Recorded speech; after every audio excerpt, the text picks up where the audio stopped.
Ladies and gentlemen, welcome to another edition of On Point. As usual, you got the best show on television when it comes to cable. We have the three best analysts when it comes to Liberian politics, Liberian issues, three sons of the soil, guys who love their nation, love the topics, and want to see the best for Liberia. With me are the brilliant, consistent, relevant, highly educated, highly motivated young men from the Republic of Liberia dwelling in the diaspora. Mr. Padmore, how you doing, sir? I'm doing great. I'm doing great this Sunday evening here in the great state of Minnesota. We still have snow falling, but that's some of the unique and beautiful thing when it comes to Minnesota. I'm glad to be here, and I can't wait to get started. Great. I told you to move to Florida and get out of that snow. Basa people don't do snow. Mr. Eastman, how are you doing, sir? Where are you at this point? Calling you from the nation's capital. Hello from the capital of the world. Many things, as we all know, going on with our country today. And we're here to discuss these issues, to throw light on places and things that we want to focus on, and of course to help advance our nation as we strive toward one more election year. Glad to be here. Thank you. Ladies and gentlemen, our disclaimer, Michael Padmore usually says this, but I have to do it. Whatever we say here, what we do here is strictly based on our opinion. I don't speak for the CDC, neither does Mr. Padmore speak for the ANC. He's giving his opinion just like I am giving my opinion. And obviously, Mr. Jimmy Eastman is a diplomat. He's always in the middle. He speaks for himself as well. So you are welcome to share the show, get involved. Let's make this interactive. It's usually the three formats. We introduce the show, we discuss, and then we close. But then in between, we usually read our comments, and then we have time, we will take some calls. So, ladies and gentlemen, we got some issues that we need to discuss. We need your input fervently. So let's go to the first topic here. Mr. Eastman, could you read? I know you're from CWA, both of you from CWA real well. The alleged murder and assassination attempt in the home of Justice Gloria Scott. Allegations, counter-allegations, and confusion. Where is this leading? And will Charloe Musu, you moved it. Okay. The other topic, Charloe Musu get justice? Okay. The other tab is Aloysius Howe attacked on UL campus by students. Did the students take the law in their own hands? Honorable Akaris Gray visiting UL campus on Monday. Is he making matter worse?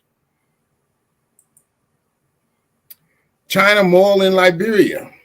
Is this going to put local businesses out of business or promote competition?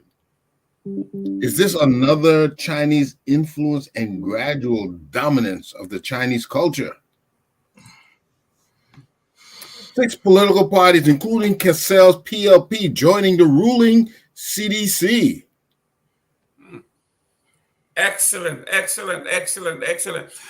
Padmore, let's begin with the topic that have been in the news for a while now, and it looks like it's going to be in the news for a while. Can we discuss what do you think is going on here? Was this actually an assassination attempt? Is Justice Scott honest here with what's happening? Can we trust what she's saying? And why are the different sequences so out of order? Thank you so much. So, these are very good questions. That I believe I can speak for much of the population and general public. We don't know. What we do know is that Councillor Scott did state on radio, public radio, days before this, that her home, there have been attempts by unscrupulous individuals or an individual to enter her home days before. So we knew that even before this happened. We also know that whatever happened that day led to the death of a young lady who seemed to have a very bright future. We also know that the police, including the Justice Minister, have spoken with Councillor Scott on numerous occasions. The question here now is, what is the Liberian National Police doing? Where is the investigation headed? We don't know. They have gone silent on us. This is what usually happens in Liberia. Okay? When a sedition, the city mayor, was accused or he was somehow pulled into the limelight when it came to this, along with one of his city policemen, Vali Tale. We saw it was in the news. The Liberian National Police were calling people in to interview them. It was a hot topic. Now that it seems like the spotlight has shifted off of Jefferson Kochi, nobody cares anymore. It appears like the Liberian National Police don't care anymore. They don't care. And it seems like this is headed in the same direction like all the other murders that happened in Liberia. It will get out of the news, and 2-3 months down the line, we won't hear anything anymore, and it will just die. This cannot happen. This is unacceptable. I have yet to name one high-profile murder in Liberia that has been solved by the Liberian National Police, that they have been able to come out and say, this is the culprit, we believe did this murder, we are going to forward them to court, and we will see the logical end of this. In the last 5.5 years, I have not seen it. If somebody here know of one, please let me know. Please let me know. But this is unacceptable. The president needs to do, if the justice minister can do his job, if the police director cannot do his job, then replace them. Replace them. But you can't just let these people sit there and people are dying. What will happen when election time comes? And we know the tension in Liberia. We have to be able to be confident in our police department that they are able to handle the peace of Liberia. And I do not see that right now. I do not see it at all.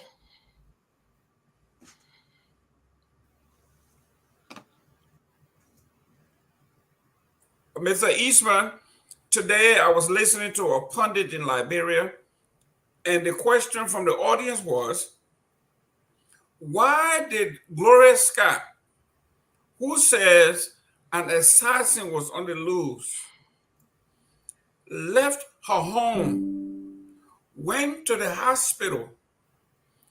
When the child was pronounced dead, she said she went straight to the justice minister's home to talk to the justice minister.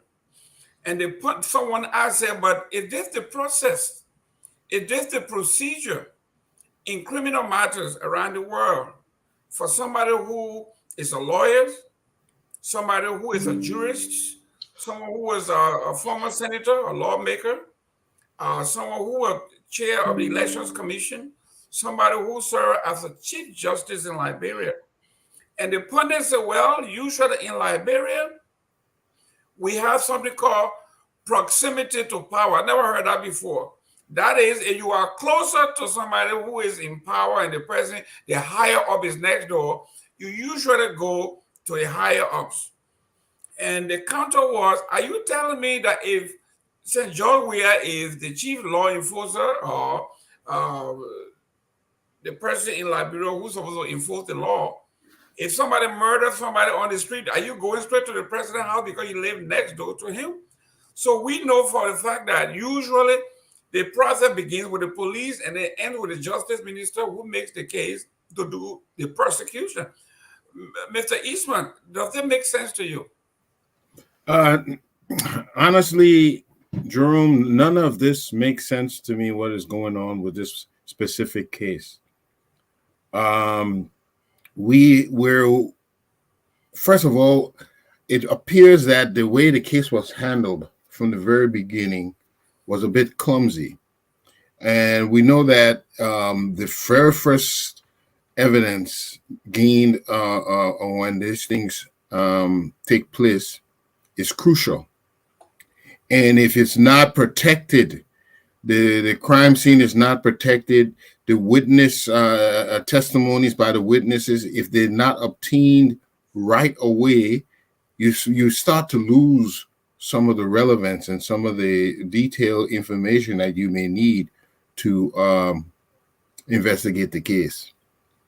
A lot of the media have been reporting that people like Colonel Prince Moba, who's leading this investigation, said that the investigation had been concluded after such a short time. And then we hear now that they are talking about autopsy and other things. It's really confusing. And being from a scientific background, I wonder why the approach is so unprofessional. I know we have professional policemen in our country. We have all kinds of professionals. But I realize also that a lot of them are not being used properly. And instead, we have people who need more training so that they will be able to perform their duties properly. But again, this crucial matter where life and death is in consideration, for it to be handled in the way it has been, I think that is the major grievance we have. I wouldn't want to point finger anywhere, but I definitely want to see us handling these items, these investigations in the most professional manner. And this is what has been lacking. And this is why we see all this confusion going on. We have to take a step back and realize if we continue doing things in such an unprofessional manner, we will run into multiple problems and complicate our lives. To me, that's the only thing I see missing here: the lack of professional investigation by those who are involved in the case. But Mr. Eastman, somebody got a line open there. We have someone whose life is in danger, instead of going to the nearest police or going to the police headquarters, you drive across the city and go directly, according to her own estimate, her own testimony, the crime was committed in Brewerville, and she lives on 6th or 7th Street, and her neighbor, the justice minister, lived next door, say 1 block down. So I guess he's on 6th and she's on 7th. How is that possible? If you were on a run for your life and something happened, you go across town and not directly to the police. Now, whatever you said to the justice ministers can now be subpoenaed. He's now a state witness, Mr. Eastman. Exactly. But there are several testimonies we haven't heard yet, Jerome, and this is why it's so confusing. I mean, they were not. All we're hearing is we hear what Miss Scott is saying to the press, but did they interview her when she initially reported the crime? Why is there not a transcript of what she said? How about the other occupants in the home? What were their accounts? Why are we not hearing the accounts from the other occupants? Again, the whole case is just confusing, and it does not have to be. I only see confusion like this from a professional standpoint of view. I've been doing engineering for past 25 years, internationally and in at the highest level here. And anytime you see things go on like this, it's because it's not being handled in a professional manner. That is what leads to this confusion. So your guess is as good as mine. Yes, it's kind of strange that Miss Scott would leave and have to travel all the way to her colleague Musadin. We all know Musadin. I even know Musu from CWA. All of them were a crowd of boy and crowd of woman. But why don't you trust the local police that you have to go all the way there? This is where I'm seeing the problems. We got to make our people professional. We have the capacity. Liberians are exceptional people, but we are not building our people up to do the jobs they need to do. And that is why we're having some of the issues we're having today. The police are supposed to be much more capable of handling these things in a better way.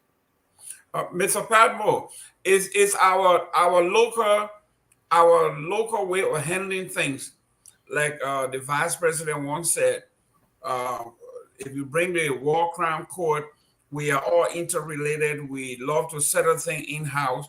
So we go to the people who are closer to us. Is that what we are falling victim to? What somebody in this country, if Mr. Padmore ran the speed limit and the police officer ran the same speed limit, the judge is going to hold the police officer to a higher standard because he should know better. He's part of the law, especially if he's not on the job where it warrants it. Should we hold Mrs. Scott or Ms. Scott, Justice Scott, should we hold her to a higher standard for modeling this? Isn't this, some would say, it was intended to muddy the water? Unfortunately not, because there is no system. The local police is not empowered. How many people are assigned at the local police station? How many vehicles do the local police station have? When you go into the local police station, is there a complete setup where you have a sergeant desk that you can report to, and you have detective office that they can transfer? No, those things don't exist. You go into a local police station, everybody just hang here, right? You don't know who the chief and who the Indian. You have no idea. It's just scattered. Recognizing this, like everything else in Liberia, Councillor Scott realized that if I want something done, I gotta go to the head. And there is somebody I know personally That's what she did. That's what she did. Simple as that. And it's unfortunate, but that is the reality in Liberia. That's the reality in Liberia. You don't go according to the process. You go according to the highest person that you know. If she didn't know the justice minister and she knew the police director, she was going to go to the police director. But the reason why she went to the justice minister is because she knows the justice minister. She knows the police director there. So she went to the police and said, hey, this what happened. I need this. And guess what? Things happen right away. She was assigned protection right away. Whereas the first time she reported this to the police should have already put chain of events in place. You don't have that. Let's be honest here. You don't have the police, the Liberian National Police are lacking the basic structure, the basic logistics to carry on anything. You to your house, you call, the policeman gotta come outside, get on motorbike, find motorbike, get on the back of motorbike to come to the crime scene. What is that? How can we operate this way? And we know better. We've been doing it here since 1990. The Liberian National Police been operating. 30 years later, we are at the same place. We're at the same place. But yet, our government officials are building mansions. They build high fences. As if to say high fence will keep anybody out. If I will say this, and I will say this clearly, the powers that be of today, if they do not wake up and put in place the needed security structure to protect all Liberians, they still stand to be victims at some point in the future because they will not always be in power. At some point in time, they are going to become civilians. And then you don't have armed guards to your door. Now what? Now what? Mr. Eastman, well, ladies and gentlemen, welcome to the show here. This is a hot topic. Everybody has an opinion. Please share this show and get involved. Mr. Eastman, the reason we are saying that this was deliberate, this woman got in touch with knowing very well that whomever you talk to, unless that person is your counsel, where you have attorney-client privilege, where they cannot be questioned. Anybody with whom you have a conversation, that conversation is subject to public and legal scrutiny. Musa Dane is not the private counsel of Musu Scott. Justice Scott called and she said she drove directly to his house. That now putting him squarely in the bull, like we said, in the bullpen, where now he is a culprit or subject to this particular investigation. She says to him, what did she say to him? What was the conversation when she made a call from the hospital going directly to the house? All of those conversations, they're supposed to be part of this criminal investigation.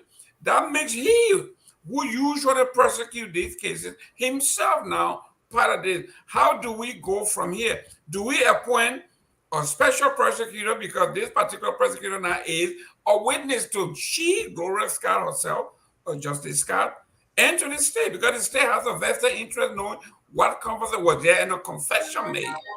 All of these conversations have to be Mr. Eastman. You're right on several points, Jerome. At this point, I would appoint a special investigator because they have so many political overtures. So that's what I would do at this point. We understand. As Mr. Padmore alluded, her closeness to and maybe her camaraderie with the Justice Minister emboldened her to go directly to him. But again, when we skip the proper procedures, when we jump over the needed steps and we have to go all the way to the top, it may be our way of doing things, but it's unprofessional. And this is what causes the problems we're having today. The initial contact with the police station, that is when all the relevant information should have been gathered unbiasedly and documented. There was no need of her having to go to the justice minister unless it was on her own desire. But the facts of the case should have been obtained immediately. I'm telling you, the problem is we're not doing things in proper order, and it's causing again these mishaps, these setbacks that will boil up to more and more problems in the future. Our justice system has come under criticism before. The police have come under criticism before. On the police behalf, they claim they're not getting the logistical and financial support they need to be able to do many things. Granted, they're not given the logistical support, but are they taking professional steps in approaching every case? And that is the only thing they can do to make sure that their actions have always been professional, legal, and in accordance with law. I'm not sure why this case is being politicized. It baffles me because she is not contending an election. She is a lawyer to, I guess, one of the an aspirant or somebody or one of the parties, but she's not been involved politically. This is a murder case. Why is it being so politicized? It's just baffling. There's no explanation for what is going on, Jerome. You know, I can only give this one explanation because of the unprofessional way it is being handled. That is what's causing all this speculation and all this confusion. We have to learn to do things. And this thing is not just, this is the police for where we're talking about life and death. But this is the same with many facets of our professional institutions. You know, you cannot have President Weir cannot micromanage the entire country. Neither can Samuel Twe. A lot of things, we're talking about the elections that are coming up, the various projects, everything is being micromanaged. You can't do that. If you have X amount of $1 million appropriated for elections, that money should have been set aside and given to you have now the NEC say they are waiting on funds to do this, to do that. The way we are carrying out our management of the country will lead into more and more problems, and people will start pointing fingers. If we change our approach to doing this, if we take on a more professional way of delegating and appropriating funds where they need to be and not being involved with that, I think we'll see more clarity. A lot of these things that they're pointing finger at the government, I only believe is because of the unprofessional manner things are going on in the country. Great. Let me just jump in real quick here. Mr. Padmore, before you come in, please touch on this. We just listened to the police at one of the interviews. They said finally they were able to get in touch with Jerome Verdier. And when they got in touch with him, because of the comments he made, they were interested in what evidence, what did he have. And at the end of the conversation, he told them he has no physical evidence.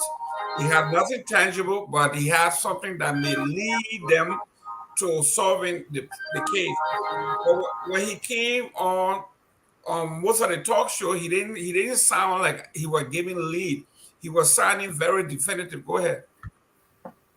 Okay, so before I get to Jerome, Verdier's point of view, look, this lady had just witnessed her daughter being killed. Okay, her home had just been invaded. She was at her most vulnerable point.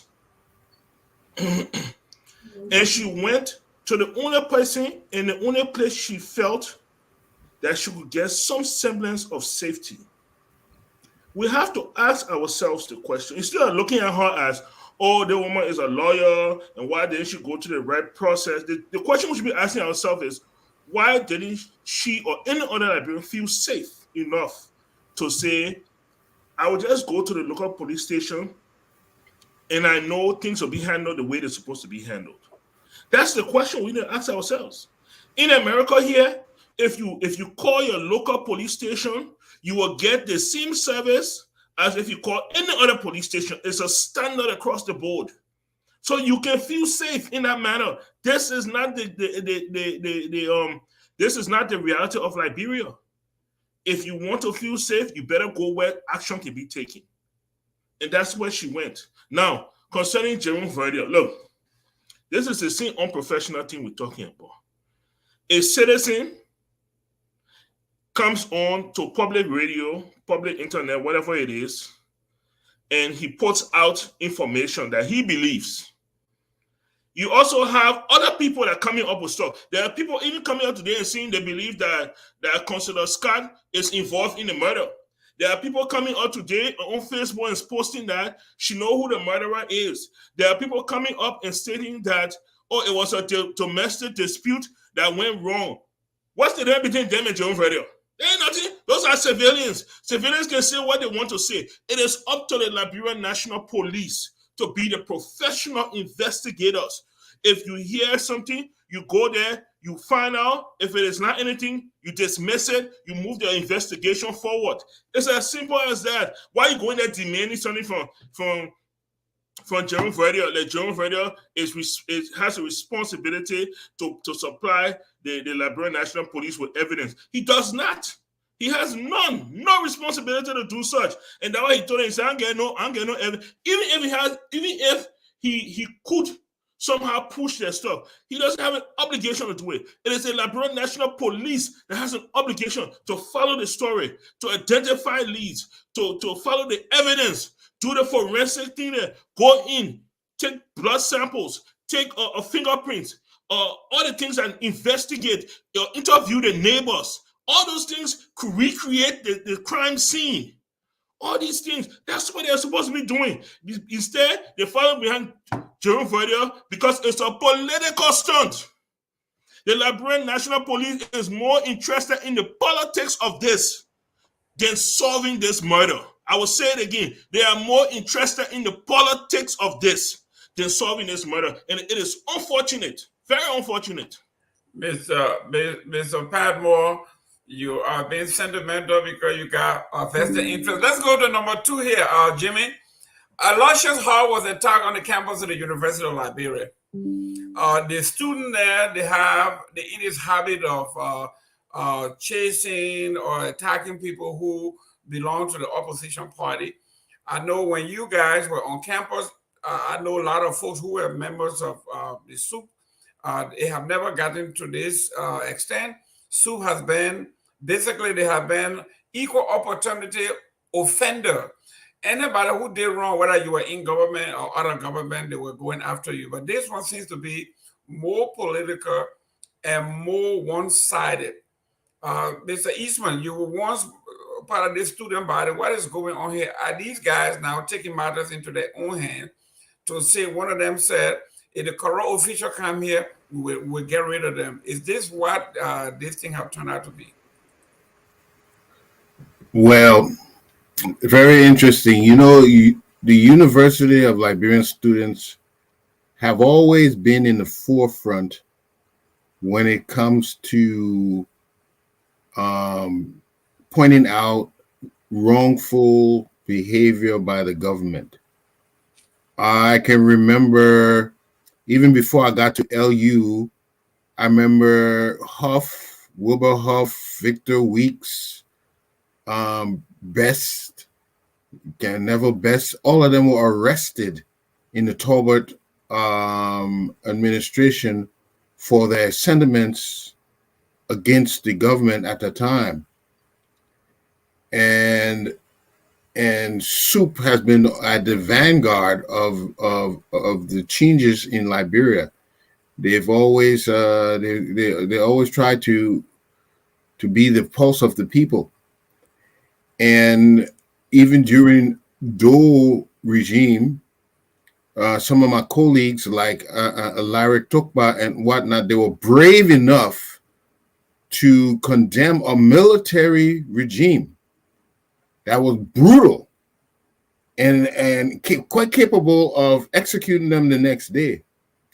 But these brave young men and women stood for what they believed in, and they challenged the powers that be. They spoke truth to power, and it would have cost them their lives, and they did not. And we experienced raid on the campus where soldiers went there and beat, brutalized, raped students. And we've seen all of this. And with all that, the Student Unification Party, the university students will always be vocal in their way they view things, the way they view the government, and the way they see. So this is not just something against the We Are government.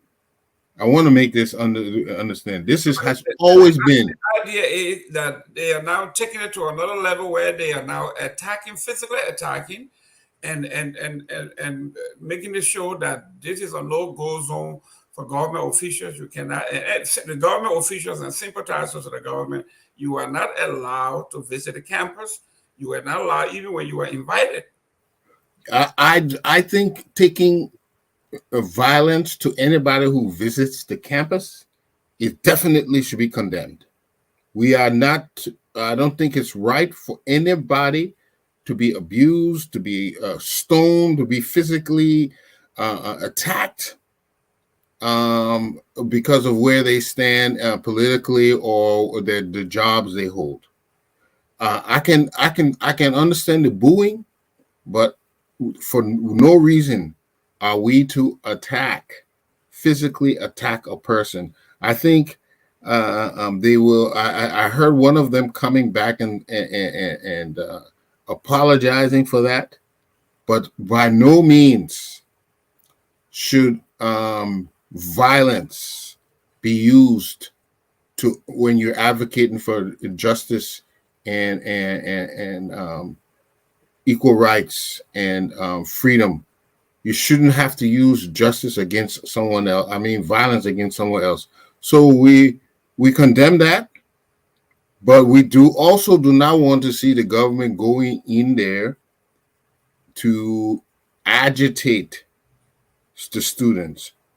We know what I've just told you what the history of this, and any further provocation by the government, I don't think it's necessary. What is to be gained by doing such? I understand there's a visit that was promised by Representative Gray. I don't think that is necessary. If what I would do, I would call the leadership, the student leadership, and let them know that the position the government holds when it comes to the violence that was exhibited on one of their representatives. But to go there to challenge, I don't think that's the right move. I think it should be a move toward peace and negotiation and a better way of approaching them than to simply go there in provocation. That's what I believe. Mr. Padmore, when I saw what happened to the vice president when I saw what happened to Mr. Serena Cephas and saw what happened to Mr. Howe when the children or the young men and women surrounded the car and were hitting on the car. My only fear was I hope he doesn't step on the accelerator because somebody could have gotten killed or somebody could have gotten seriously wounded. And this is not how we do student advocacy. Padmore, your take.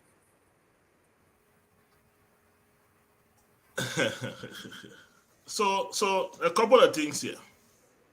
Look, the first thing is that every ruling or governing regime of Liberia since the 1970s has accused SUP and university students of being coerced or controlled by the opposition. It's almost like they just put the same tape in. It doesn't matter whether it was Toba. It doesn't matter whether it was Samuel Doe. It doesn't matter whether it was Charles Taylor. It doesn't matter whether it was Ellen Johnson Sirleaf. It doesn't matter whether it's George Weah. Look, say what you want. You can criticize SUP. I went to the University of Liberia. I did not involve myself in student politics. For me, it was distasteful. Okay? So you can criticize SUP. You can criticize university politics. But one thing you cannot do is to accuse those brothers of being opposition collaborators. That's the first thing. Okay? The second thing is, what do you do? What do you do? Samuel Toba agitated. He arrested students. He turned around. He arrested professors. Emma Sawyer there. He arrested the students. All those things just agitated the students. Samuel Dokin, he did the same playbook. He arrested students. He arrested professors. Then he went onto the campus and ensued violence, chaos. Charles Taylor King, the same thing. Charles Taylor arrested students or sent police onto the campus.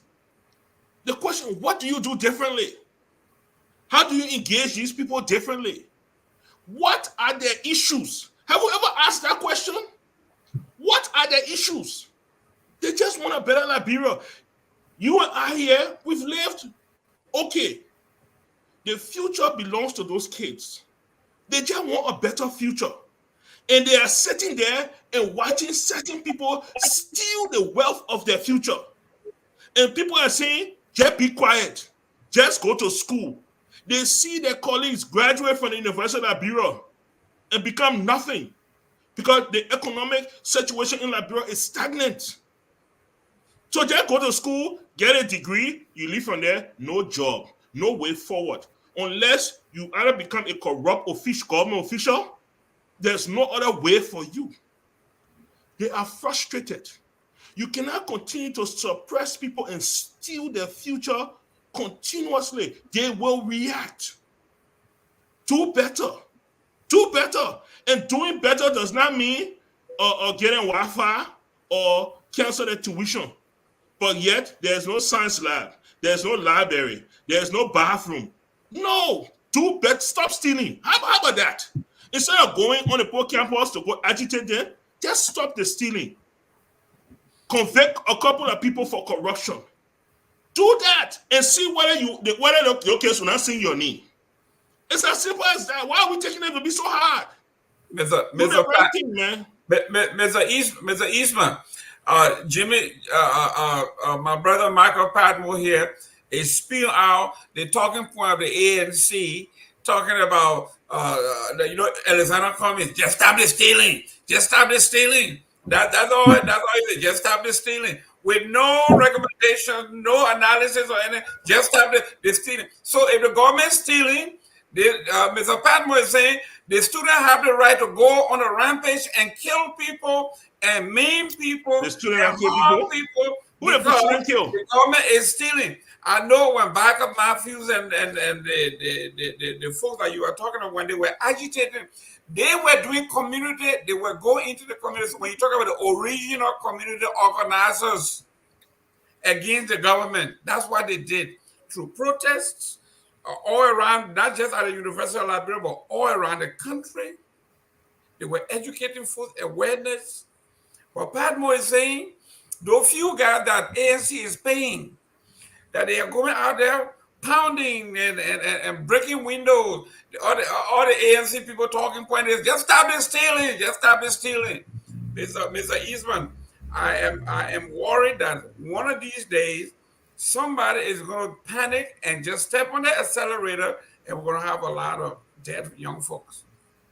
Let me try to say, in some ways I agree with you.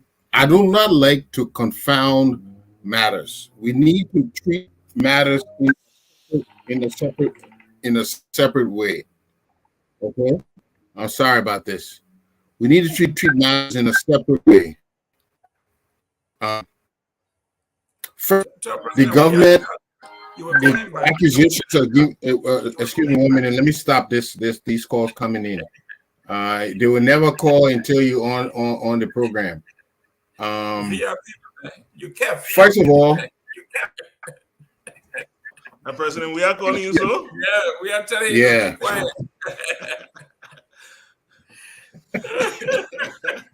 Okay, so let's separate the issues. I don't want to confound them.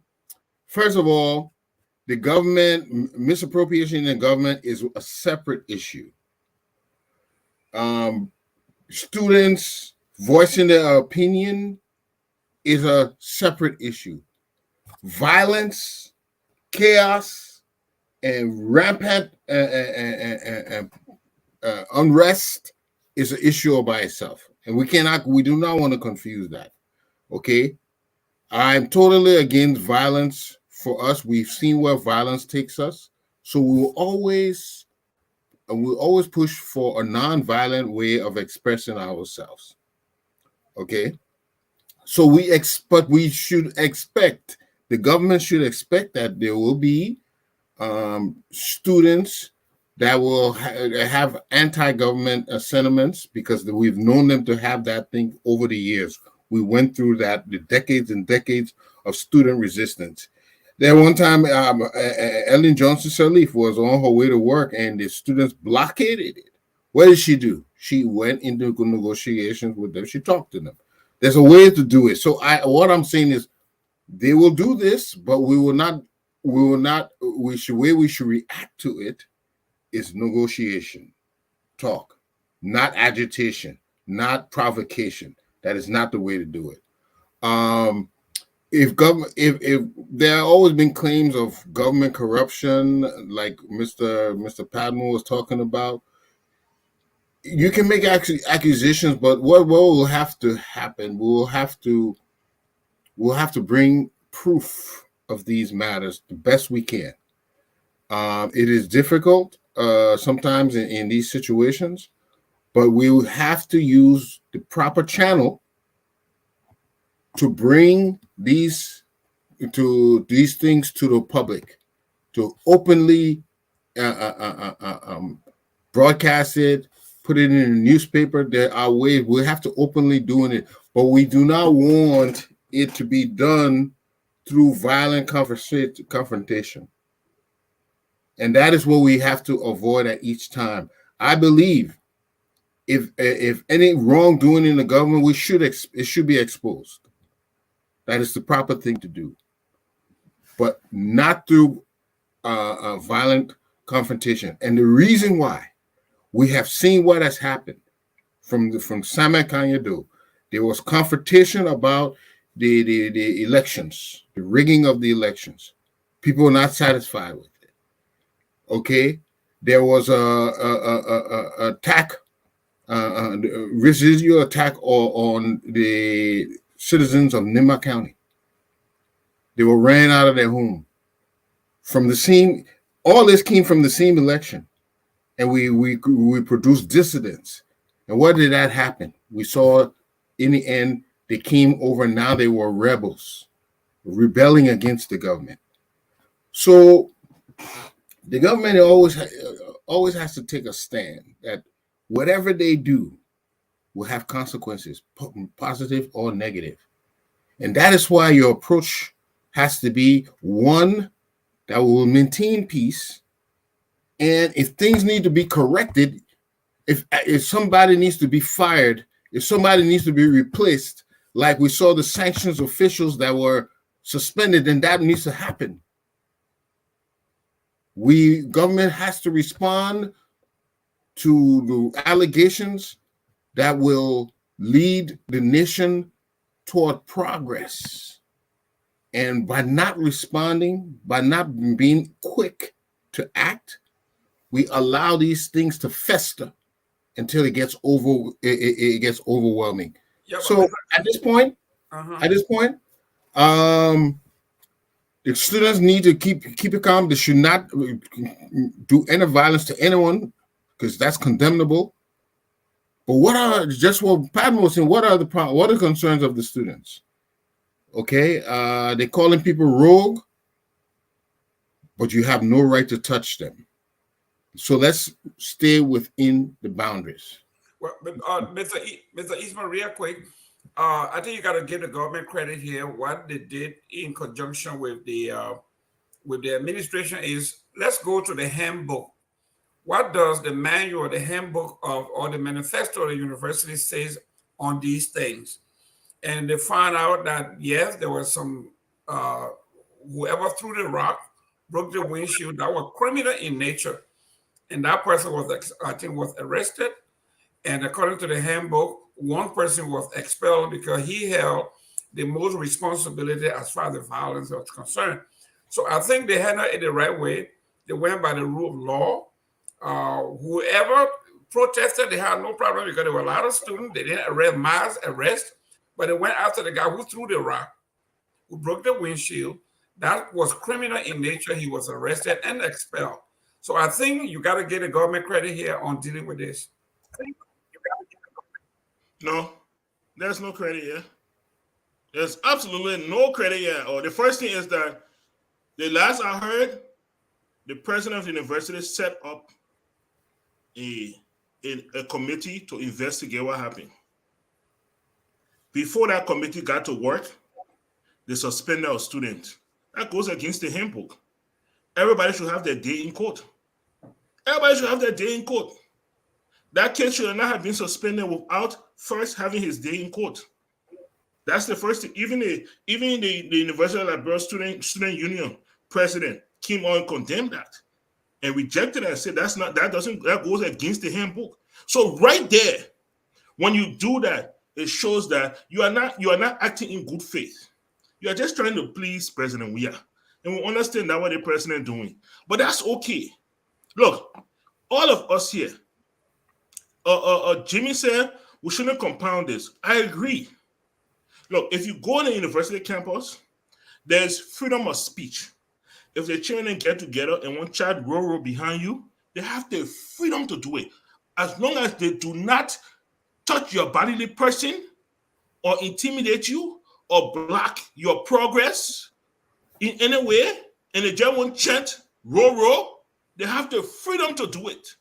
That part we can set aside and let that one be. Do they have the freedom to touch you, to harm you, to destroy property? No. If that happens, the University of Liberia knows about it. You carry on your investigation. If a crime has been committed, you forward it to the police, and the police handles it. So Akara's Gray now, Honorable Akara's Gray, District number 8, CDC, former Secretary General, head. He has also been elevated. So he right now is the chairman of the CDC caucus in the House of almost, I think he said 50 members. No, 75 members. No, 50, because he's a majority right now. There are 73. He said there are 50 members, giving CDC the majority in the House, but that's something for another day. Now he has seen that. He is saying that tomorrow morning he's going to the University of Liberia campus. We didn't hear the police director say anything. We didn't hear the Montreal City police director say anything. We didn't hear the AFL chief of staff say anything. So what happens when violence ensues over there? That in case you're going to blame again? when the elders, the governing elders of the country cannot step up and do what is right? Look, you're stop, man. These are kids. They will act like kids. Let the grown people act grown. Mr. Eastman, the ANC people say the 40-year-old men and women are kids. Only in the ANC world where 40-year-old people are kids. In fact, the president said there were few people within the group that are not even members of the student body. They came off the street, they like what's going on, and they joined this rigmarole. They are not even students on the campus. So they join and they are causing havoc here. And if you look at that tape of the rock being thrown, the car being destroyed, you don't need to go to any handbook. That is criminal in nature. You call the police exactly what happened. They didn't come do mass arrest. They came arrested that particular person and found out that that person was criminally liable for what happened, and he was expelled because that is a behavior unbecoming of a student. I was member of a student body just like everybody else. Now, Honorable Gray, according to what Mr. Padmore is saying, Honorable Gray did make the statement that he actually at the university in his district, and he was going to take ordinary folks, some partisans, to go on the campus of the university to have lunch with students on his scholarship there. Everybody knows I wouldn't advise that because, like you say, it's agitation. We don't want to do that. I think after the arrest was made and the student was suspended, both student body came out and they have been subdued. I guess they read it right. They knew exactly what to do. They knew it was wrong. But I don't think, at this time, I have to agree with Mr. Padmore here. The representative have no right to take one or two people with him to go and meet with the student on his scholarship. He got like 60 kids on his scholarship. I don't think that would be the right thing to do. There are many ways to handle this. This one I agree with Mr. Padmore. The honorable should not go on the campus to exacerbate the issue, Jimmy. Yeah, I think Honorable Akaras Gray can play a very key role, and I'll tell you why. First of all, he's a product of the University of Liberia. He is well acquainted with SOUP and all the student opinions and actions when he was there. It was not long ago. If we all pass through something, we are the best people who should know how to address it. All he has to do is remember when he was a student, how he thought, how he behaved.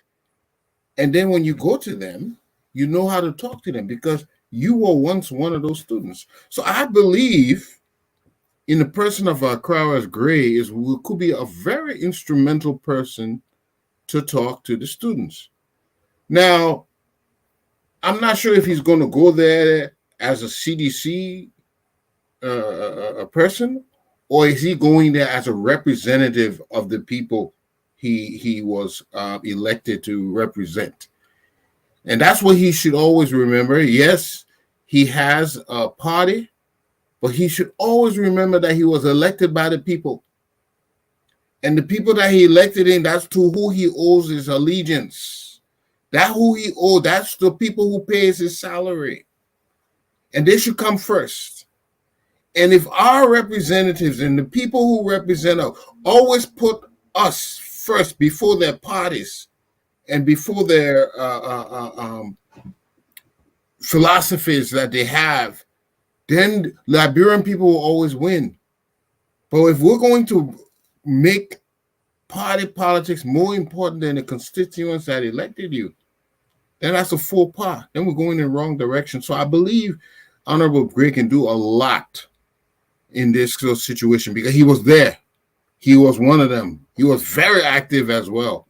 So he knows the mentality of the student, and he could play a key role as long as he remembers that he's elected to represent them. And that will be the difference. Great. Mr. Padmore, let's go to this piece here. You are a businessman. You're doing the best you can to create jobs on the ground. We have this thing called the China Mall. We've been all crying that we need investors to come in the country. We need to create employment opportunities for the folks. Here we have something called the China Mall. As you can see, when I'm in Florida here, when we talked about bringing Super Walmart in our neighborhood, people protested at the county level, at the city commissioners level, but yet and still, Walmart won out. And exactly what the folks were talking about, they put our downtown, all the little shops, mom and pop business, put them out of business because they couldn't compete with the Walmart. What is going on here, Mr. Padmore? Very good question. China Mall. Look, I was going to lean this way in the last discussion, but I think the flow is totally fine. Look, CDC, the CDC government, the CDC regime believes that it is a grassroots regime. It is a grassroots party, that they represent the masses. And we understand in Liberia, the masses are not the rich people. They are not the elites. They're the poor people, man, Mary children.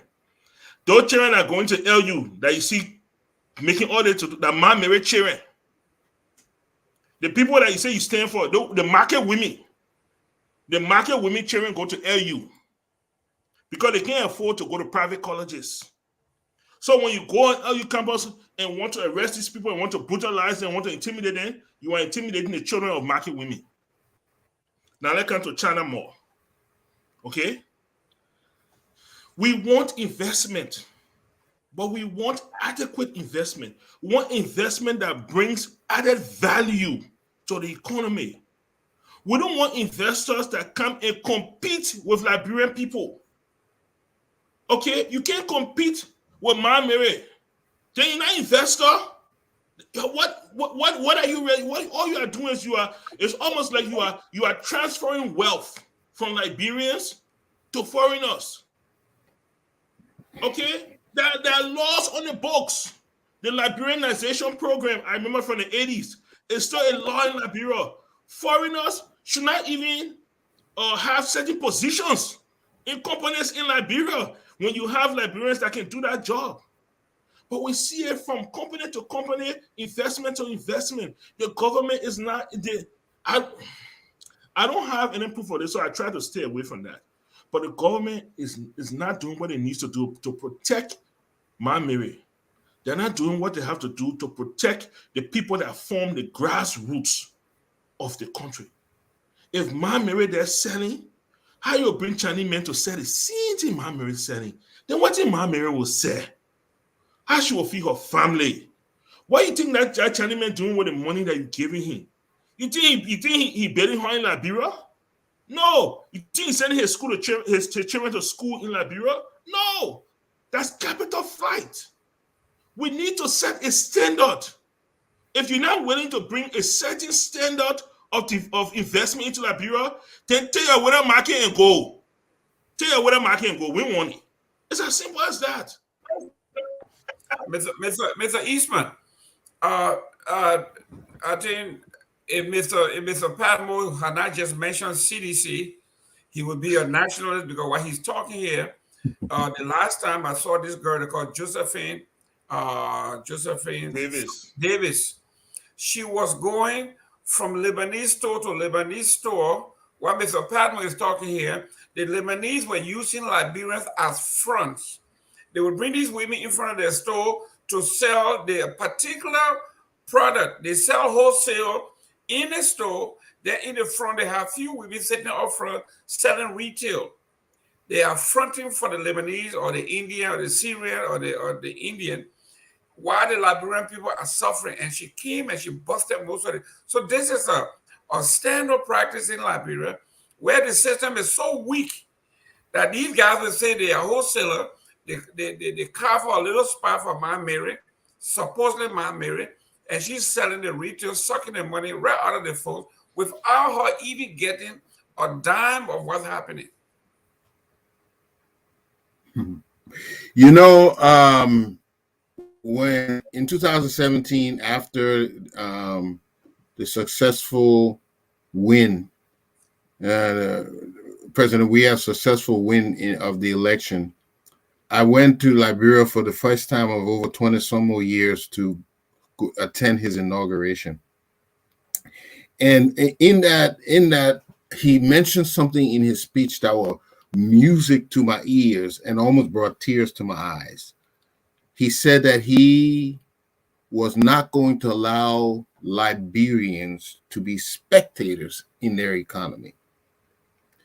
That was such a bold statement, because I want to tell you, you know, I will always try to speak as honestly as I can about certain matters.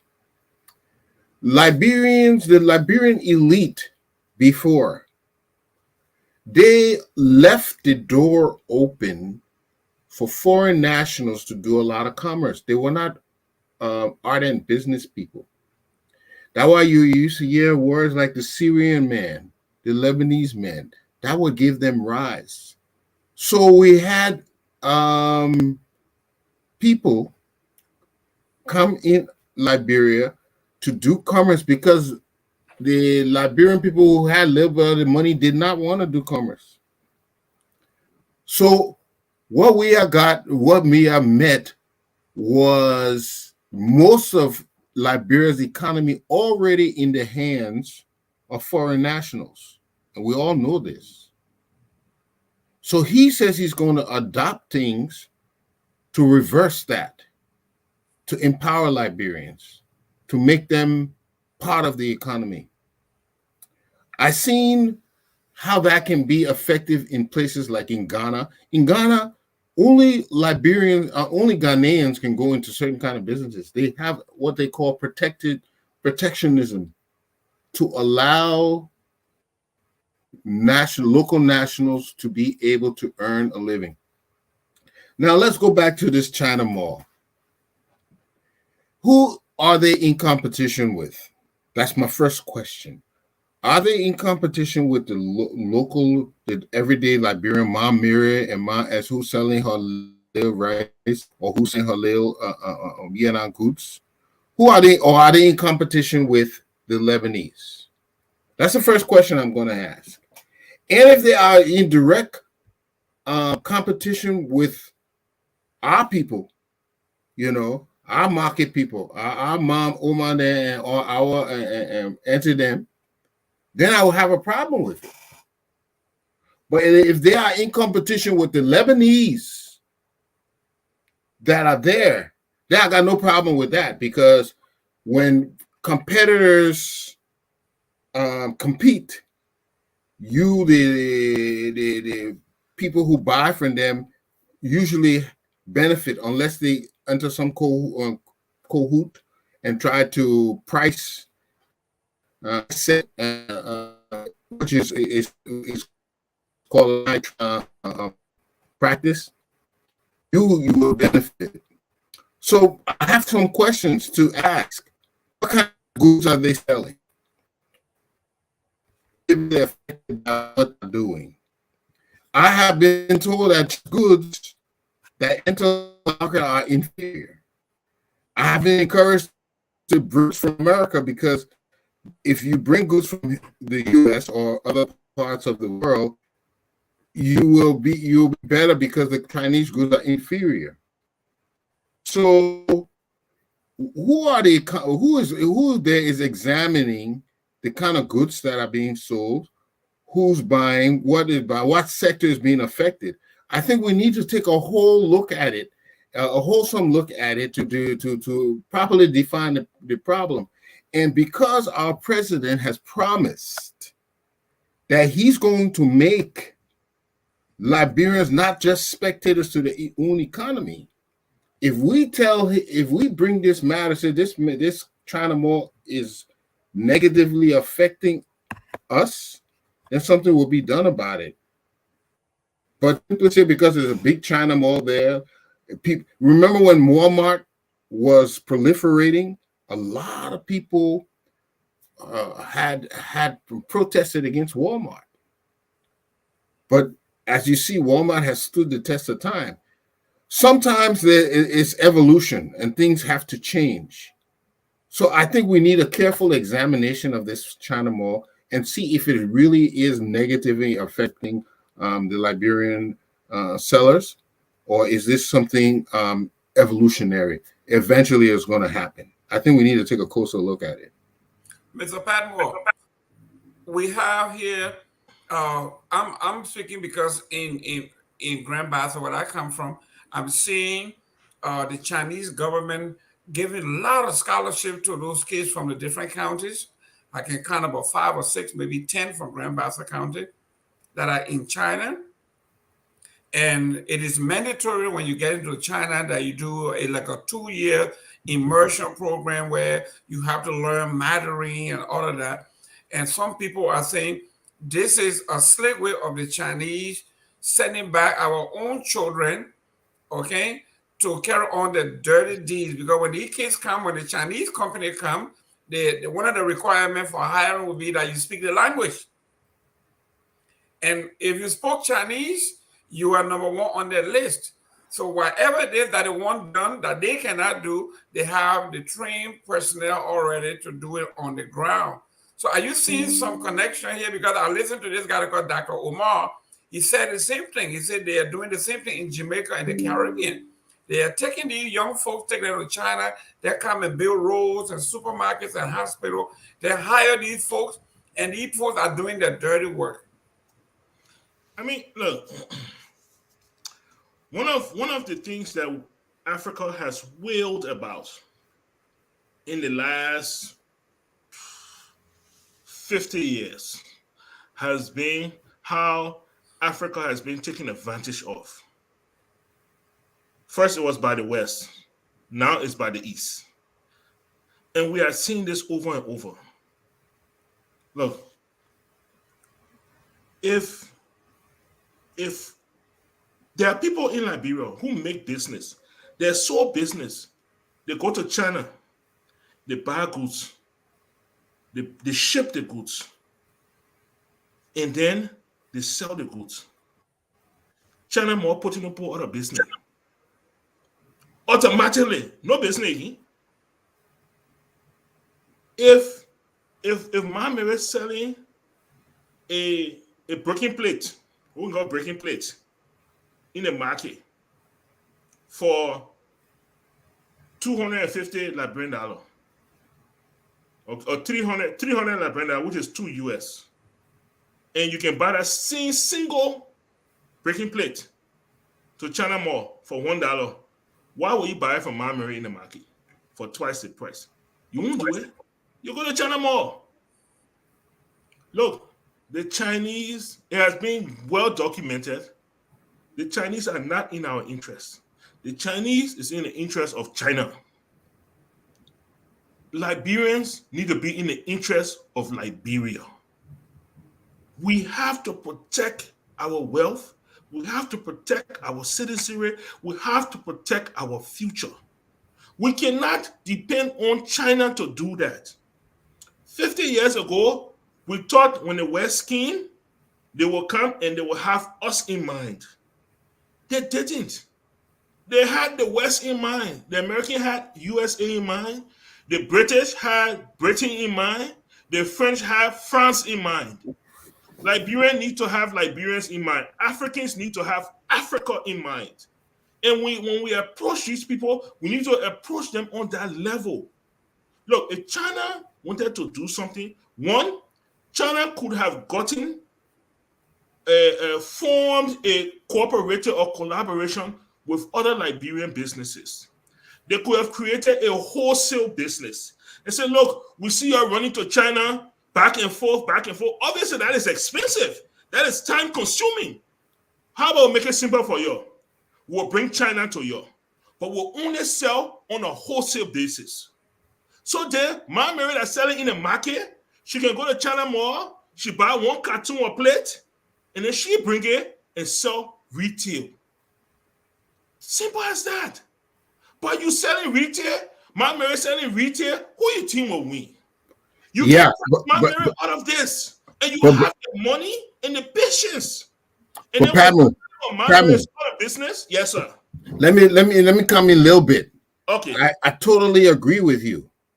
That is when Commerce, the Minister of Commerce, supposed to step in and restrict the China Mall to only selling wholesale. I just told you the same thing happens in Ghana.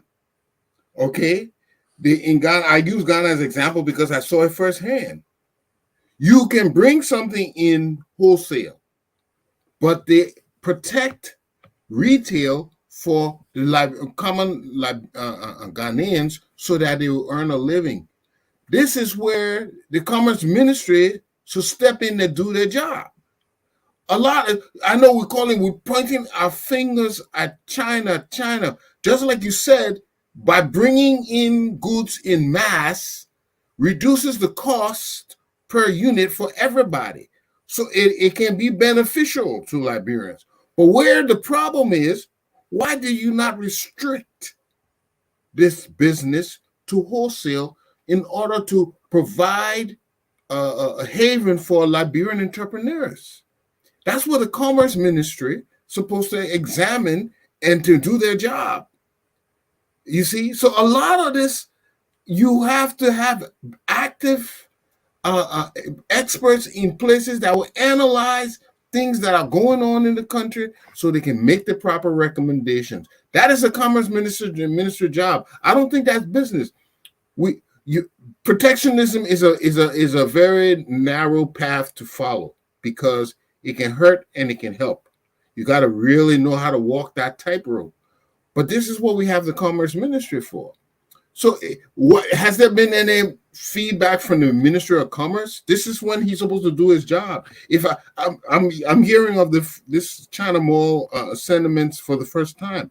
If there's so much sentiment, why hasn't the Commerce Minister spoken on this issue? If it's such a glaring issue in the public, why haven't we heard from them?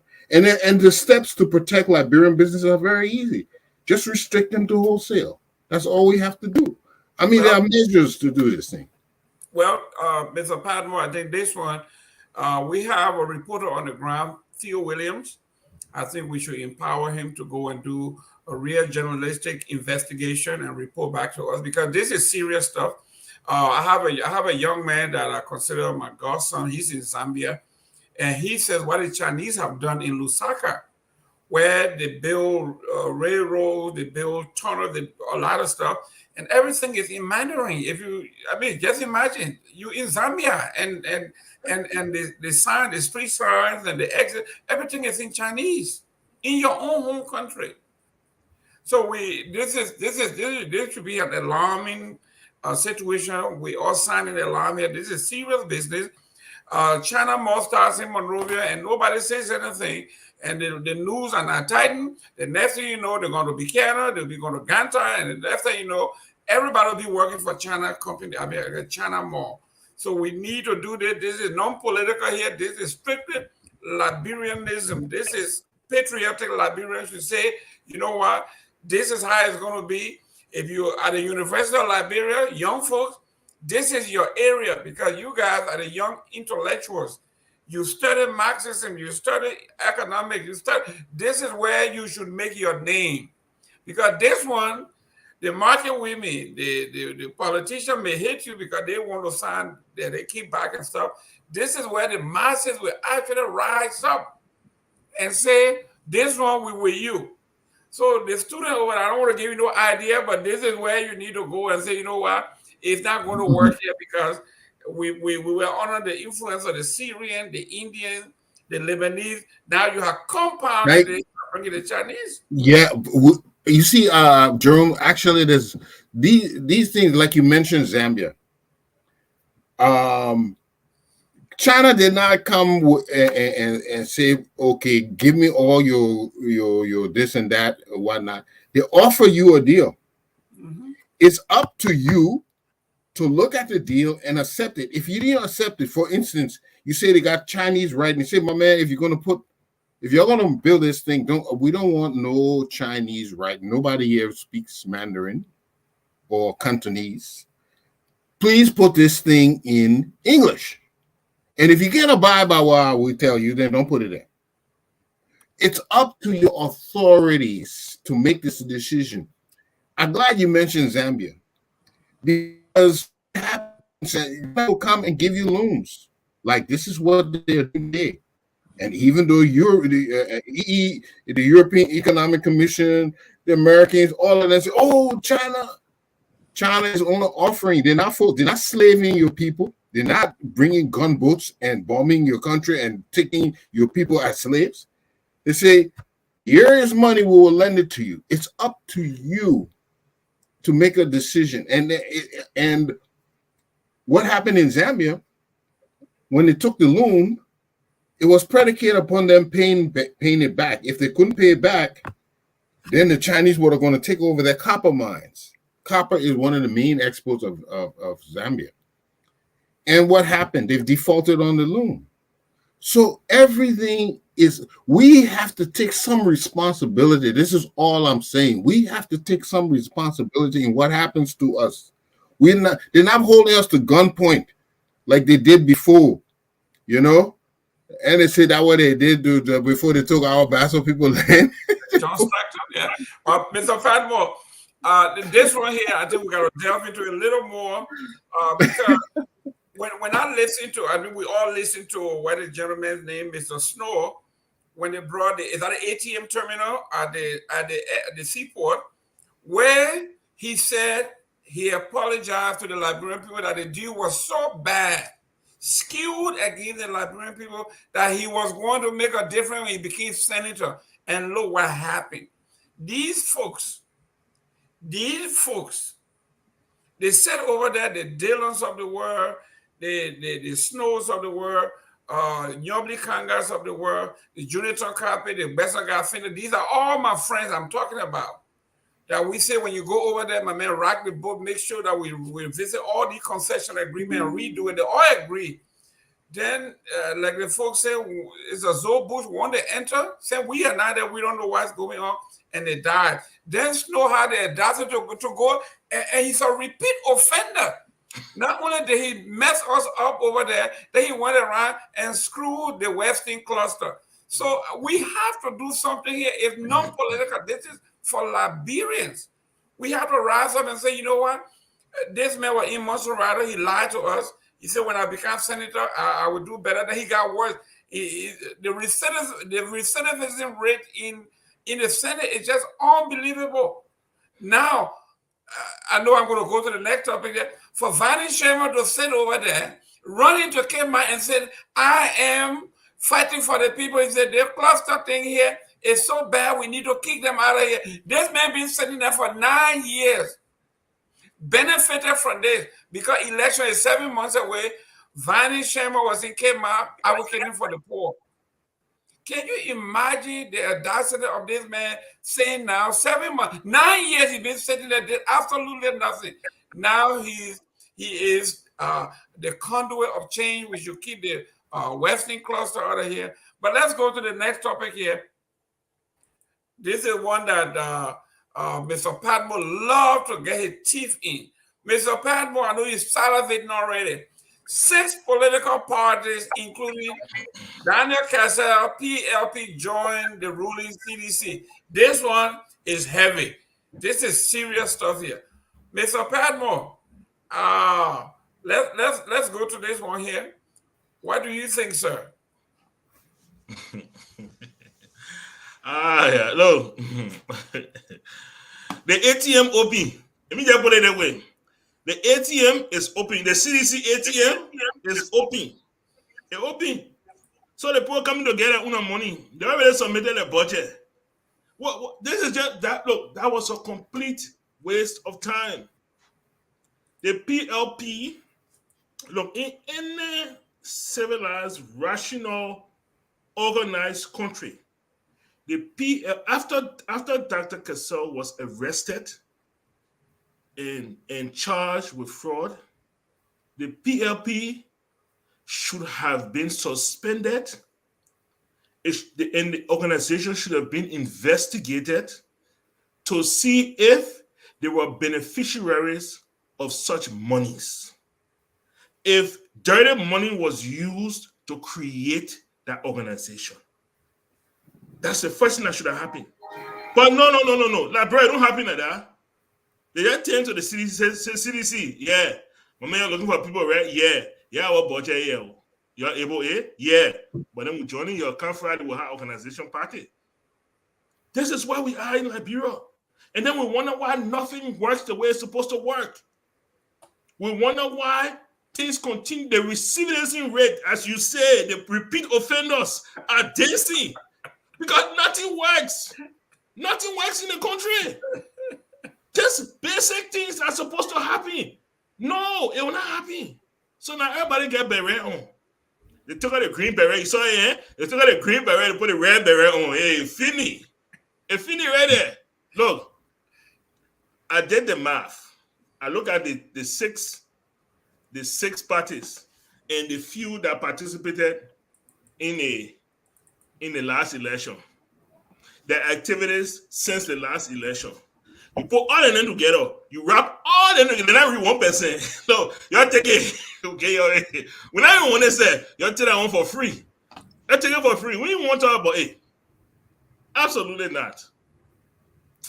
Mr. Padmore, Mr. Eastman, few months ago, Mr. Padmore and the likes of the opposition were saying that the CDC was so damaged, it was untouchable. Nobody wanted to come to CDC. CDC government, we were offing. Nobody wants to touch us. We were done dead. Now here we are. We got in fact 9 political parties, and the Molu told them, say, if you become part of us, we are part of you. In fact, on this compound, you should have an office here for the president to come and do business here. Mr. Eastman, this is getting big. I think this thing here is going to sweep everybody into it. Like the mayor was saying, you go out there and bring more political parties. And even I'm reaching out to ANC to come back to the CDC so they can have some relevant. Mr. Eastman, how you see this going? Well, my brother Jerome, the first question I asked myself, what is a political party platform? A political party platform is supposed to be a formal statement of the principles and goals that the party supports. Essentially. Okay. If there is no philosophical difference between you and another party, then one of you need not to exist. Okay? So if there is no difference between the PLP and the CDC, then the PLP should just dissolve the party and become CDC.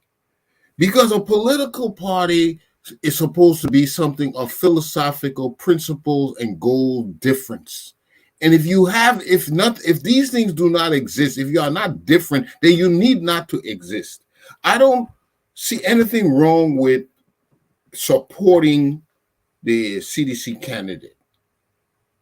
But for you to dissolve yourself, for you to lose your essence, your reason of being, simply to support or to join another group, then I say you've lost. There's no need of you have even existing. I think we need parties, political parties, that will be more than just about individuals. That party, with the demise of the brother Cassell, that party had lost its essence. Political party need to be more about than just a person or a personality. It has to be more substance. You have to be a belief. What y'all believe in? Where y'all think the country should be going? What do you think should be a policy for women, for children, for students, for professionals? And you stand by that. And that should be what resonate with the people to want to vote for you. But if you don't stand for anything, if you only there with Joe like our man who wants to support him, that's not a political party. Those people should be what they call independent candidates, but not political parties. So the fact that when you see all these 6 parties, were they really political parties, or they were just individual groups gathered together to support a particular candidate? And tell me, what was the PLP? What was their substance? What were their beliefs? What did they advocate? We can't remember. The public can't remember. And if we can't remember what you stood for, then you need not to even exist. I'm not bothered with that. I want to see somebody come in with ideas, with beliefs, with practices that we should start carrying on. For instance, we believe that for 40% of women should need to be active members of our legislature, active members of our political institution, active member of our workforce. And we believe that. And that if you also believe in that CDC, then we support you.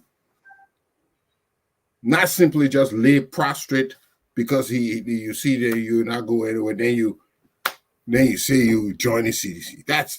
That doesn't mean nothing. I'm sorry, but all that stuff to me is meaningless, completely meaningless. Mr. Padmore, I want us to have a little time so we can respond to some of these and then recognize some of our friends here that have been strongly supporting us. But there's one comment here that caught my attention. One says, and I will put it up. Let me see here. He says, this is Mr. Menon. He says, some Liberians are rejoicing because China has built a super shopping center that they have never seen before. We Liberians embrace foreigners too much. That's our problem. Mr. Eastman, here we are. Some of these folks who are not analyzing what's happening here. They are only happy because we see a new building, new facilities, shining lights and everything else. Little they didn't know what is happening here, what is about to happen to them. Mr. Padmore, you're the business person here. Go ahead. After Padmore, Mr. Eastman chiming on this. Okay. So here's the thing. When the president constructed the Omega market and people were rejoicing, I spoke about this. When I was growing up as a young man, as a child, the government was building markets. They were building market for market women. I'm well into my 40s. The government still building market for market women. When will we graduate from that to stores? When will we graduate? The time for our building market for market women should be done. We now should be talking about stores. In America here, yes, you have the summer, they have the summer farmers market. Yeah, temporary. But when we buy our potato grain, we'll go in the store and buy it. Our moms don't have to be in the market selling this. What the celebration is utter ignorance. Today, we know that when the people came back then, they said the barber in the front and the sword in the back. How many times will we fall for this? Just think about if the economic situation had been suitable enough where, and I don't want to say the government, I would give you guys a break, where business people with strong capital could have come together and said, look, where are all these Liberians that are flying to China to go order goods? You put yourself together, at least 10 of you. You put yourself together, form a cooperative, form a joint a partnership or cooperation, and we will finance this, that we can bring these goods in this huge mass and we'll form a mall. We'll build a mall and we'll do the Liberians could have done this work. This thing that they call China more. Liberians could have done this. Okay? They just needed leadership. They just needed leadership to do it. That's all. Leadership. So this is just the beginning. This is just a spotlight. We are only talking now about breaking plate, but guess what? We can do this when it comes to building materials. We can do this when it comes to food. Liberians can take over their own economy. All they need is leadership. And I will not say where they get that leadership from, but everybody know. No, Michael, we need to get a leadership from you. You are some of the people we need, and you and Jerome. Jerome is already an established businessman. Look, Mike, this is what I mentioned before. And I remember of old Liberians. I don't see them very aggressive in business. I told you they left the door open for the Lebanese and the Syrian men long time. The old people, the elite of those days, the few who used to have little money. A lot of people don't know that. Only a few Liberian people used to have money before. I'm not talking about having a job. I'm talking about money. Only a few people had it. And they weren't doing business. They left the door open. You are 100% right. We could have done this business, but we're not. That is why we letting these people come in and do it. We could have done the same thing. What were the impediences to doing it? Now, if we identify, no, we want to do this, but we're not able to do this because of this reason, then we can ask the government to look inside. But let's be honest, and let's be very, very honest. The Chinese have become an economic giant in the world. Look at the goods on the American market. How many of them what percentage do you think are made in China? Huh? Many goods in America are made in China. China is producing goods at a very inexpensive level. Yeah, but Mr. Eastman, not to cut you off, but America has a quality control. They will tell you when it comes to our population, it has to be at this. So that our government has to do that. Because those things they sell in Africa, other places, people will tell you if it's a toy, it has to be a certain length, certain weight, because kids can swallow them. We don't want that here. Then they dump it in Africa. But before we go to that, let me put this thing back up here. This is serious. I want us to touch on it because we're running out of time. Mr. Mena, again, he's a star tonight. He said, gentlemen, we have a very serious issue that should have been included into your talking points as it related to the pending elections. The chairperson, Deveato Brown Lasana, told the Liberian Senate that up to present time, they have not received a dime from the finance ministry. At the crucial time after the budget they submitted was sliced from 90 million to 51 million. Mr. Eastman, this is your area here. This is serious. Okay, let me just land with the Chinese, and I will go straight into that. Yeah, so even in the U.S., 28% of goods, of all U.S. goods, are made in China. And we talk about $6 to $8 billion worth of goods. So you can have quality control. Again, that's your government, that's your administration, that's what is set up. If you don't want certain products to hit your market, you can have quality control. That's where the government comes in. But the fact that the Chinese bringing goods to Liberia is not the bad thing. The bad thing is, are you using the mechanisms available to you to make the Liberian people benefit? Okay, are you protecting their retail market?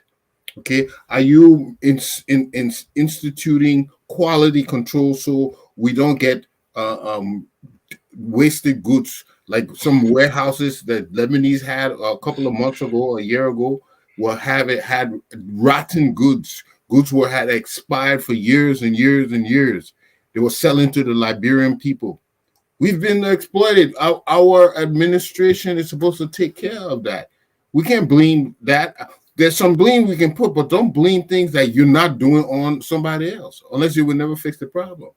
Great. Now, Let's go to Lasana. Yeah. Quick. Go. Look, I touched on this in the beginning. There is too much central control by the finance minister. It's too much. He controls everything in the country. And that, to me, it's you're going to be micromanaging, and that's going to be difficult.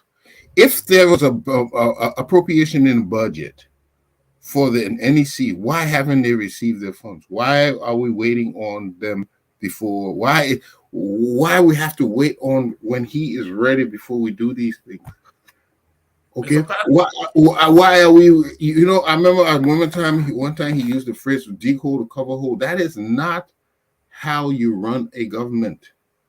You cannot run a government like that. Okay, if you project a budget, okay, and you project the revenue you receive, then you have to make sure your intake coincides with the allocations, so that these funds will be ready when they're supposed to be. There's no need of projecting a big budget when you're not going to get the revenue. You're fooling yourselves. You're going to fall short. One of the best things I saw here they do when they're cutting salaries, but I wish they had cut more salaries for the people on top than the people on the bottom, because I understand some people now are getting less than $50 a month, but the people on top still receiving thousands of $1,000s of salaries that we don't know why, like the people in the legislature. I wish they had cut more on top. So I think one of the problems is too much is in central control, and they're finding problems meeting these commitments. The same thing was with the census. The census was delayed. There were allegations of no money being there or misappropriation. We're hearing the same song singing again and again and again. But when are we going to change our way of doing things? Okay, we have to. We can't continue doing things like this because it eventually will lead to a collapse. So that money should have been available. We'll have election in a few more months. Don't you have the money to register people yet? No, but again, and this is where we fall flatly to the president's foot.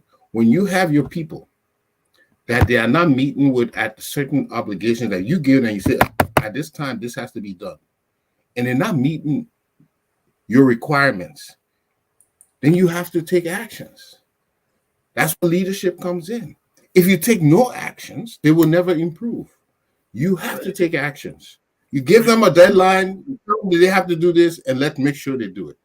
So that's all. It's a Padmore. Is he frozen in time? Okay, ladies and gentlemen, thank you very much. Let's look at some of the comments. Dr. Padmore, thank you very much from Ghana. He's out there winning by university, doing a great job. He's advocating for Liberians to go to the University of Education in Winneba, Ghana, where they can get a PhD and the training. It's an advanced teachers college. But he has a comment here to me. Say, could we say that the other lady in the house is so traumatized to the point in time that she cannot speak? Why is it that the police is not questioning her? What did the former Chief Justice tell the Justice Minister to the effect that he has not questioned the other ladies? Was there a fight in the house that led to the murder, which has been covered up? These are some of the comments. Let's go to Mr. Jala here. Mr. Joma Jala said, Mr. Padmore, these are men with no balls. They are a bunch of idiots and cowards. Nothing will come out of this case. The entire court system is a kangaroo court. He's tough here. Let's go to Cristiano King. Let me see here. Joe Manjala again. There's nothing out of order on the part of Madam Scott. You Gayman, and others are spewing lies and propaganda concerning the entire case. Okay. Let's go to, let's show this one here. Jose Yuma, PLP. What is your lawmaker's name in the house? Okay. PLP, they're on your case. PLP doesn't have a lawmaker in the House. Let's go to, let's see here. Let's look at this one. Lindsay Blackie So. The lies from the evil opposition continues. Okay. Mr. Eastman, what I think we got a few more minutes here, 7 more. Can you recognize our friends that are our patronizers here? They have been following us from day one. Can you just recognize some of these names? Okay, we have some people. Huxton C. Brooks, he has always been making a lot of comments, and we're glad to see you here. Archimore Fredericks, glad to be here. Thank you for your comments. Joma Jala, we appreciate you. Martin Tiagbukuba Meno, thank you very much, sir. We appreciate Sam Willow. Okay, he's an ardent follower. He's always here with us. Emmanuel Akiopong, thank you very much for being with us. Tony Flex, thank you to have here with us. We have Alfred Gofa and Fred Dennis Nangwe, who watching from the New York Empire State. Let's see who else in the mix here.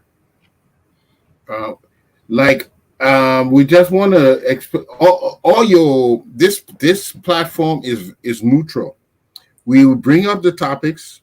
We have panelists who have their opinions, but we want to hear all your opinions, because what is right for Liberia is not just right for a party; it's right for all of us.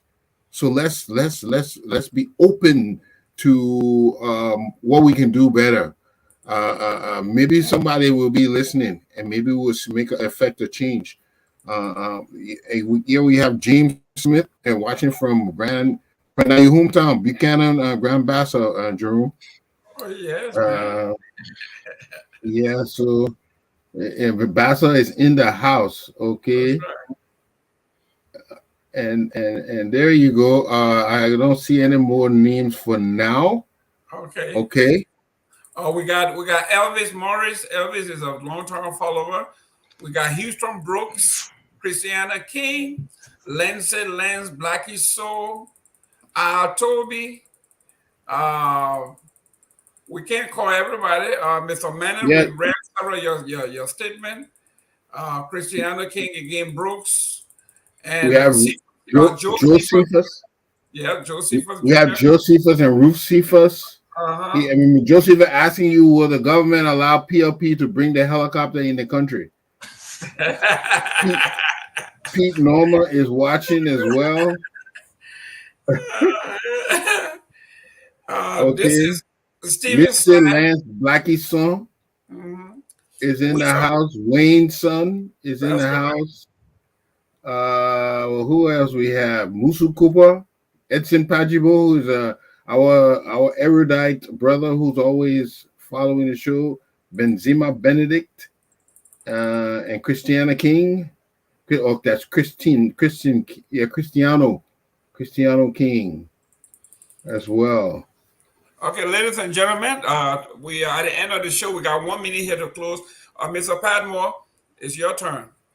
Thank you so much. So I won't touch on everything, but I'll touch on what a few things that that are close to my heart. And the first one is that look,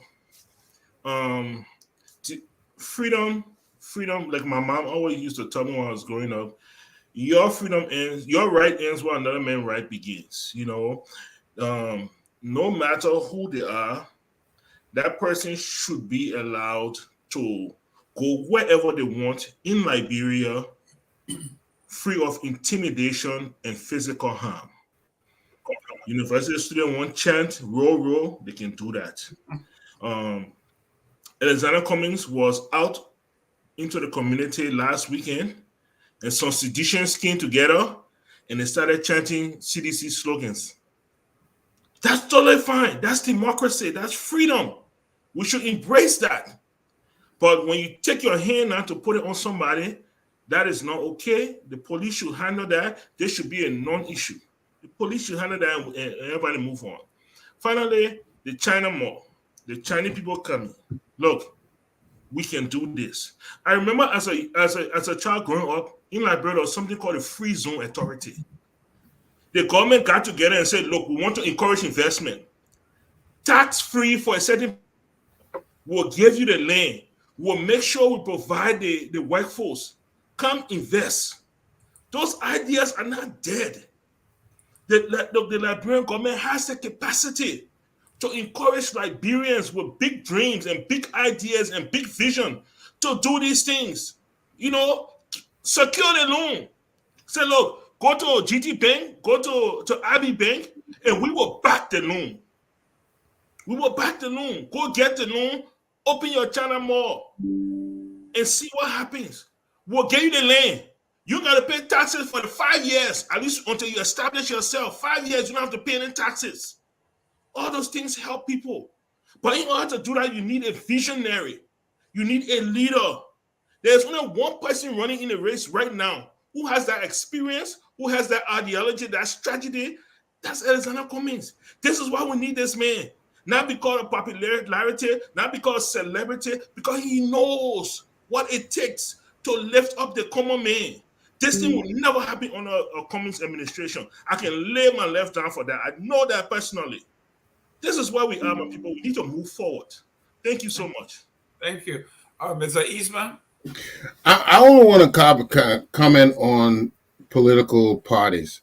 I noticed that Liberians love politics, and you see, once you have a political forum, people tend to follow it. They want to hear it. But let's take a look 1 minute at what makes up a good political party.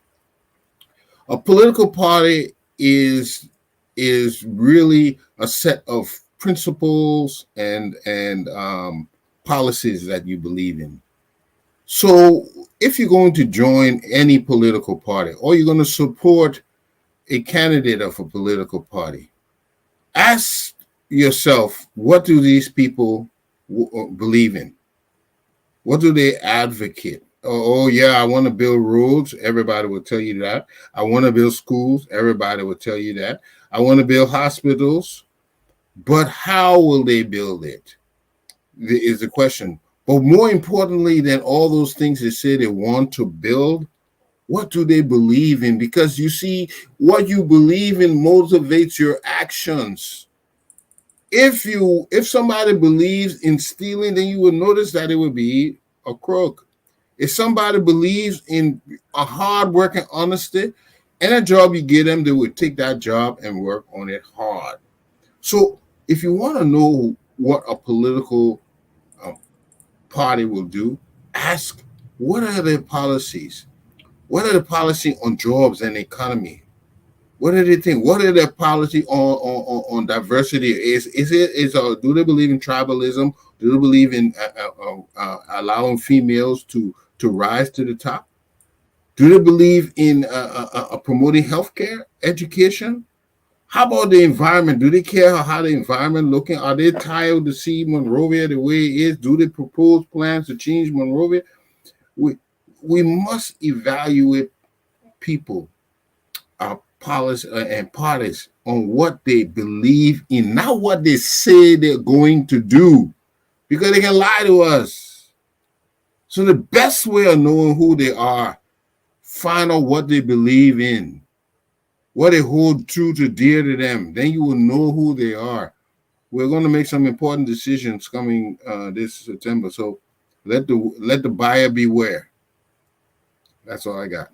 Thank you. Ladies and gentlemen, I want to thank you, Confident D. Thank you for tuning in. This is a Jimmy Eastman fan. We want to say great job to the president this week. He has some great news. The World Bank has given $40 million to jumpstart the economy through small loan, entrepreneurial loan. These are great things that Mr. Padmore has been talking about for a year. Finally, it's coming to pass. We are now thinking about, we don't want another Ben Samvi kind of thing, where government officials go there and go take the loan and then don't do what it's supposed to do. This one, I'm glad the World Bank said they are going to closely monitor those who are actually into this.